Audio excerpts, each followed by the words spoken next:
Hey, campfire crew, let's get it on.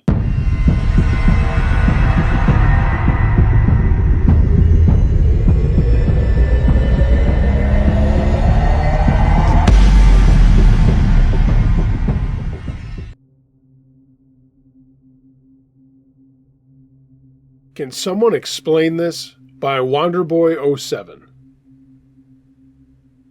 So, my girlfriend shares an apartment with two of her close friends who are a couple.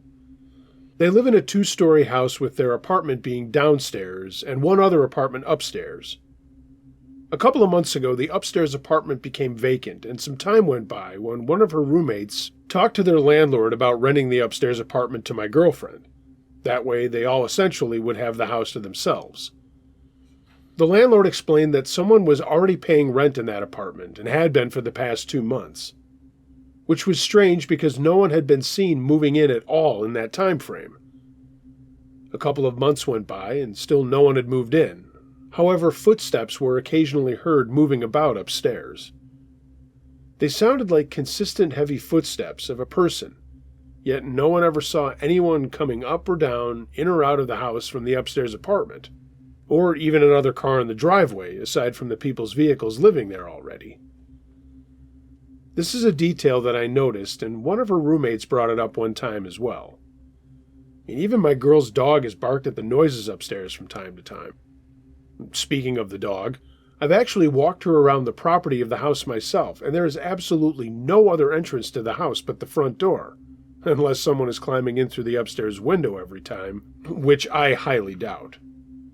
About a month ago, the male roommate went upstairs to knock on the door out of curiosity after hearing footsteps walking around again one afternoon. Surely, if someone was living in the same house, it would be courtesy to meet them and introduce themselves, so he went to do just that. What he noticed on the door was what happened to be a wreath made of sticks with flowers spread out on it, with a sign in the middle space between saying, "Do not remove." Despite thinking that was weird, he knocked twice with no one answering, but he heard the same walking around noise once he got back to his apartment.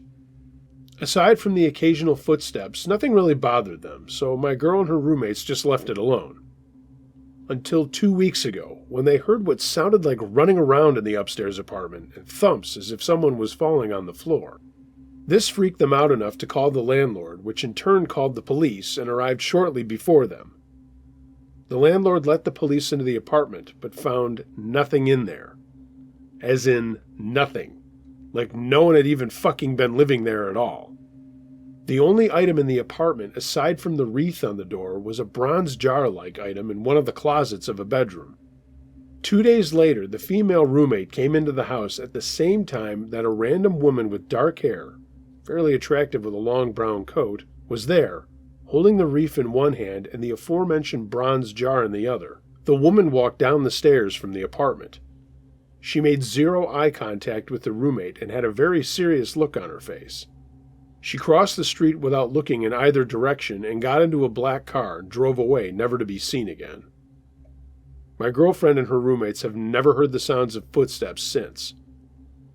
My question is, does anyone have any explanation or theories for what these events were? We've had trouble adding them up and are completely dumbfounded, to say the least.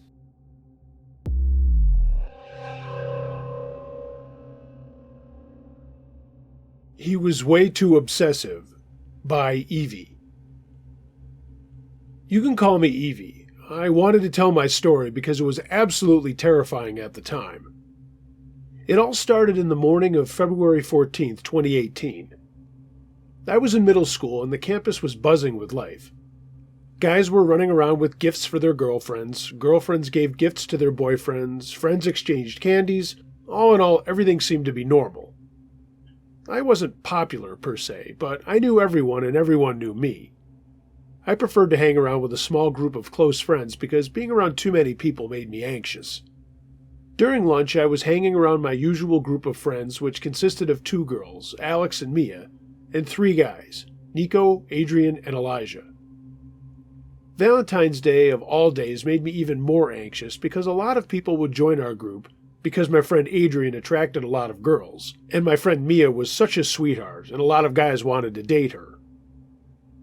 I began to feel overwhelmed, so I slipped out of my group and headed to a secret hiding place, which was just a bench that was way out in the field, sort of hidden by some trees. No one really went there, so it was a good place to catch my breath. As I was reading a book, I heard someone getting closer, and I looked up to see this guy, Emmanuel. When I saw Emmanuel, I instantly started to freak out because he always seemed to have this sort of infatuation with me. Every day he would force himself on me, randomly hugging me, trying to kiss me, telling me he liked me, and believe it or not, I would often see him around my neighborhood. He didn't even live near there. I decided to play it cool and continued reading when he suddenly just grabbed my book out of my hands. "Hey, what the heck, man?" I yelled, and he simply responded with, "Sorry, I just wanted your attention." I was angry, but I tried to calm myself down. "What do you want?" I asked. "I really like you and I want you to be my girlfriend. I swear I'll treat you like a queen," he said. And after he said that, he handed me a box of chocolates and a cute stuffed bear. I thought it was a nice gesture, but I really felt uncomfortable whenever he was around. So I told him that even though it was sweet of him, I was already in a relationship, which wasn't true.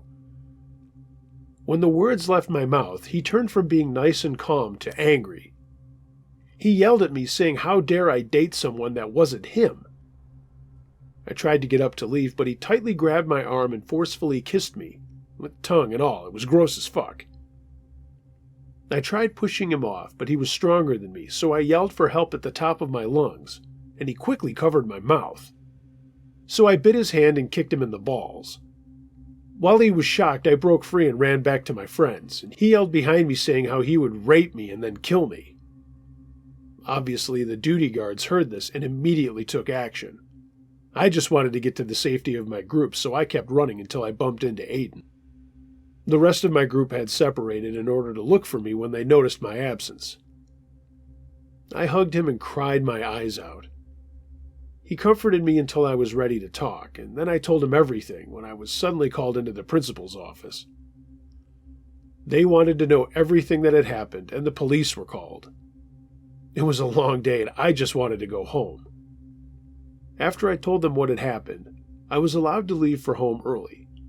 I later found out that in his house there was a shrine built for me with pictures of me doing various things, like walking my dog, eating in my living room with my family, even one of me changing. It was horrible and traumatizing. So, Emmanuel, let's never meet again. Update. I bumped into him again at a store. I don't think he has changed and acted the same way he always did back in school. I don't even know why he was there because I moved to LA and he and his family had stayed in Lancaster. I know because his older brother told my ex-BFF. Anyway, the store was like 5 minutes away from where I lived, so I freaked out. And I thought I was over it, but on top of the unrelated trauma I experienced from another situation, I began having a panic attack. I now have these often. I don't know what to do. Like, does he know where I live? Am I just being paranoid? Has he really changed? What should I do?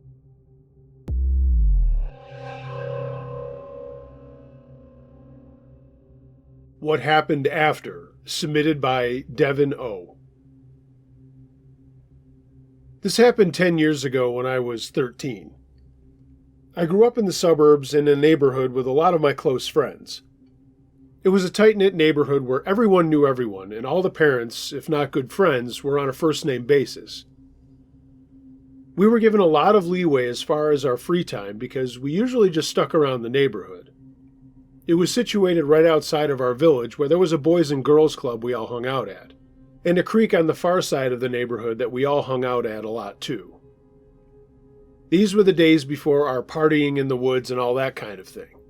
Sort of right on the edge of that time, and most people's lives where they start experimenting with drugs and alcohol. Our little group was mixed with boys and girls all ranging from ages 10 to 15.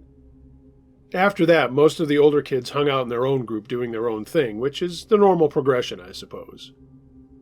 Anyway, we would swim in the creek in the summer in some of the deeper spots, but this story is about when we would get big storms and the creek would kind of turn into a small river.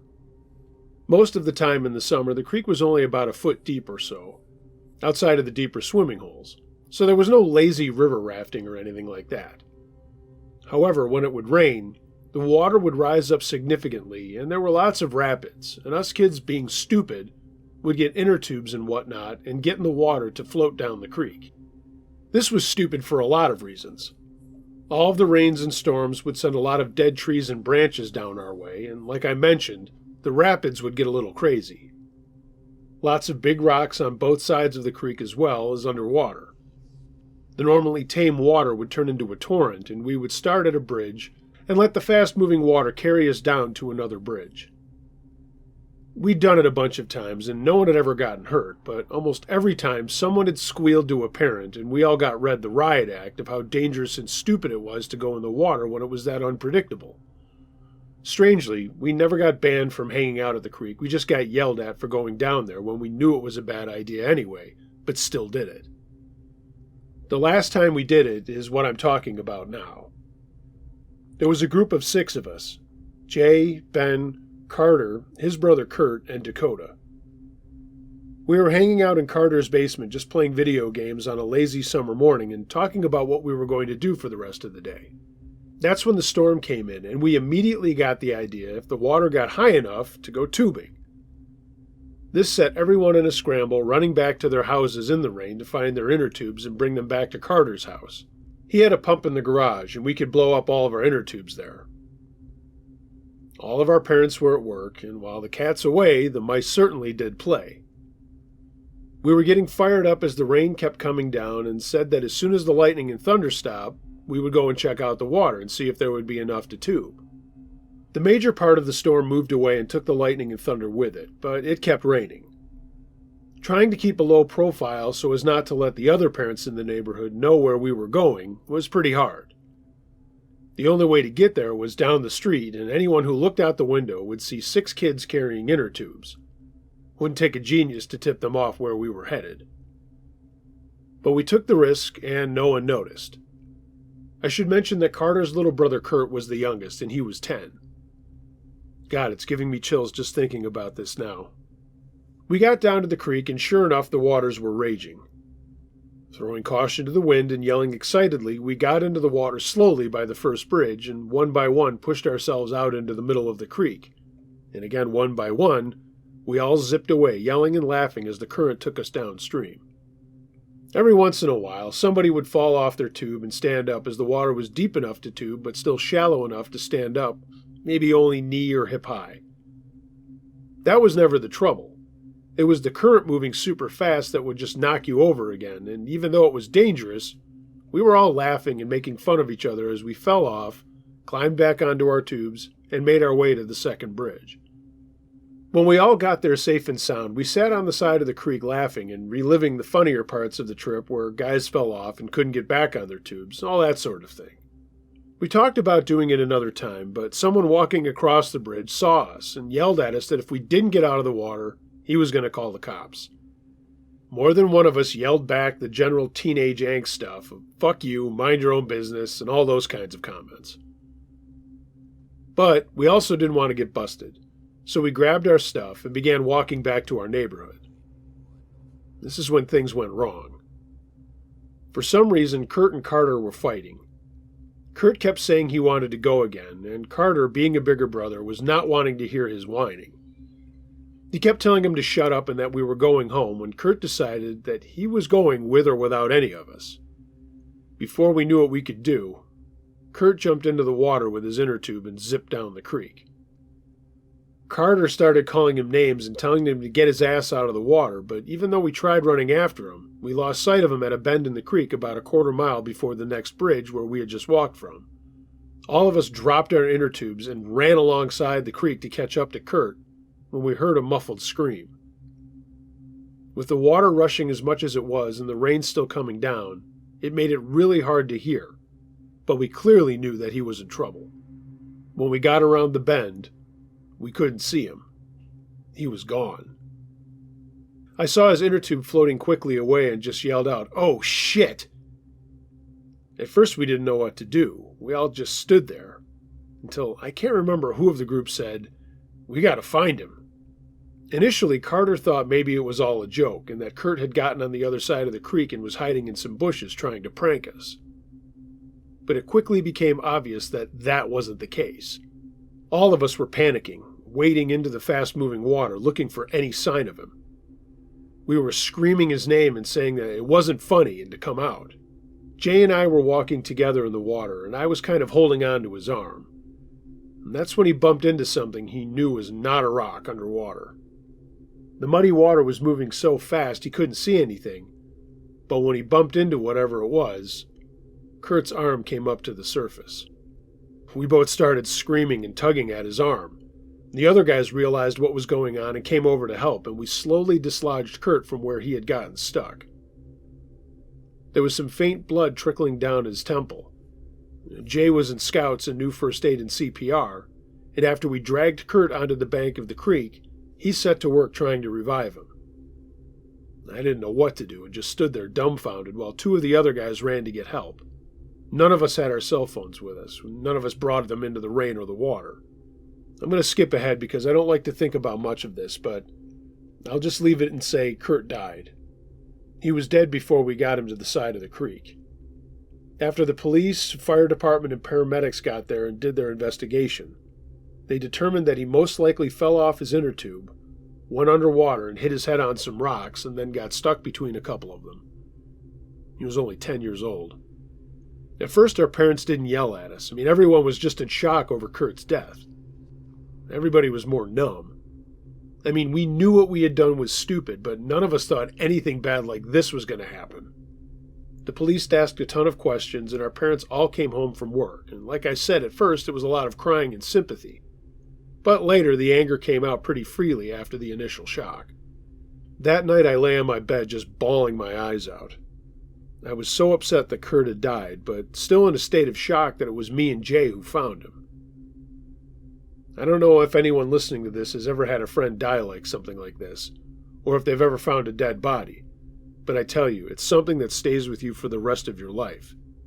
And on the evening of it happening, obviously it was still super fresh in my mind. I could hear my parents downstairs talking to my older sister, and then both of them talking to other parents in the neighborhood on the phone. I just lay there crying, wanting to text my friends, but not finding the energy to do it. I finally fell asleep, but was woken up in the middle of the night by my phone. It was vibrating that I had received a call. When I checked, it was from an unknown number, so I just blew it off. As I laid back down, it rang again, and I answered it, but no one was there. Just the sound of running water. I immediately thought it was a fucking joke, and said into the phone, "This isn't funny, asshole. Go fuck yourself." I hung up and got upset all over again. My dad came in to check on me, and though I knew he was very pissed off at me, he sat next to me and was very comforting. I didn't tell him why I woke up and about the phone call. And after he left my room, I got a text from Jay. It just said, "Hey, did you just call me?" I replied, "No, but someone called me." I went into my closet so my parents couldn't hear me, and I called him. We had both gotten the same phone call with the same running water sound at the exact same time. While I was looking out of my closet door into my room, I saw a dark shadow move past my window. My bedroom is on the second floor, so I had to rub my eyes to see if I was really seeing something. I told Jay what I had just seen, and he said, "Hang on a second." And when he spoke again, he said, "Holy shit, I just saw the same thing." We were both freaking out and trying to talk each other out of both the things we had heard and seen, but we both knew that we had heard and seen those things. Just then I heard a bunch of noise outside my room, and my parents had jumped out of bed and were moving down the hallway. My parents went into the bathroom, and my father said, "What the hell?" And my mother said she was going downstairs to check. What was going on at both my house and Jay's house was every faucet and every toilet either flushed or turned on at the same time. While I was trying to tell him what was happening at my house, he was trying to tell me what was happening at his house. I told him we needed to talk about it tomorrow, even though I wanted to run to his house right then. We figured we should just get back into bed so as not to make our parents think we were doing something stupid. That's what we did, and it was a good move as my parents came into my room right after they had run around the house turning all the taps off. The next day I asked if I could go over to Jay's house, and my parents said okay, but nowhere else. That was a rule going on in every one of our houses. We were allowed to go to one another's homes, but absolutely nowhere else. We also had to call our parents the minute we got there and the minute we were leaving to come home. We all ended up at Jay's house, except for Carter, for obvious reasons. And this is where it gets even more effed up. The same thing happened to all of our friends that night. They all got phone calls on their cells, and all of our faucets and toilets had turned on or flushed at the same time. The exact same thing happened in every house. We later found out that it didn't happen at Carter's house. We sat in Jay's backyard not knowing what to say, and we all promised not to say anything to Carter or his family, but we all wondered if it would happen again. It didn't. And the next few days were a blur of getting ready to put little Kurt to rest. Obviously, Carter was a mess for a long, long time. We're still friends to this day, and I know he is still hurt by all of this. I mean, we all are, but it was his little brother. Now here's the last weird part. The water thing started happening to Carter. I mean, all of the time. But not to us. Every month of the same day number of when Kurt left us, wherever Carter is, all the taps turn on and the toilets flush, no matter where he is. It's happened to him in his home. It's happened to him when he was at summer camp much later in life. It's happened at his grandparents' house. It's happened to him in hotel rooms. It's happened when he stayed over at a friend's house. I'm now 23 years old as I'm typing this. I have no explanation for why this happened to me and Jay and my friends, and all we can chalk it up to is that maybe it's Kurt's way of showing us that he was asking us for help. As for Carter, maybe it's a way of reminding him that he wasn't being the big brother he should have been and stopped Kurt from going in the water. I don't know, and I guess I'm rambling at this point. All I know is that this still happens to Carter. He's gotten used to it, but I know it still bothers him very much. I know he'll never get over losing his brother, kind of the same way we feel as we all treated him like our little brother. Every month, I hope it's the last month that this happens to Carter, and that Kurt finally lets him go. Dakota was always the weird one in our group and always into weird shit and said we should have some kind of seance or whatever when we were younger. He wanted to see if we could contact Kurt to ask him to stop, but none of us believed in that stuff. Like I said, I just hope it ends soon for Carter's sake. Wherever you are, Kurt, rest in peace, little buddy. We all miss you, and we all wish to God we had moved faster and stopped you from getting into the creek so many years ago. We love you, man.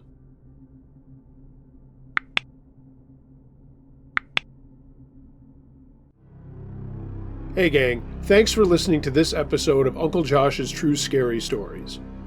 If you have a true scary story of any nature you'd like to hear narrated on my channel or podcast, email it to unclejoshtruescarystories@gmail.com. I read them all. I apologize to anyone looking for my podcast the last day or so. I had an issue with my distribution system, and for some reason my account was deleted, but it is back up and running for your listening pleasure. Also, special shout out to Evie. Whenever I read something that is not submitted to me, I check with the person of where I find it and ask for their permission. And Evie wrote back and said, well, I'm already a subscriber to your channel, so I'm honored that you would read it. That was really cool. I've never had that happen before, so thanks for listening, Evie. If you haven't already, please like, comment, subscribe, and share to this channel. And of course, follow me on social media. All the links to that are in the description below, as is a link to my Patreon account if you want to take your support one step further. Everyone, be excellent to each other. And until next time, remember, be wary of things that go bump in the night. It could be anything. A ghost, a monster, or the guy next door.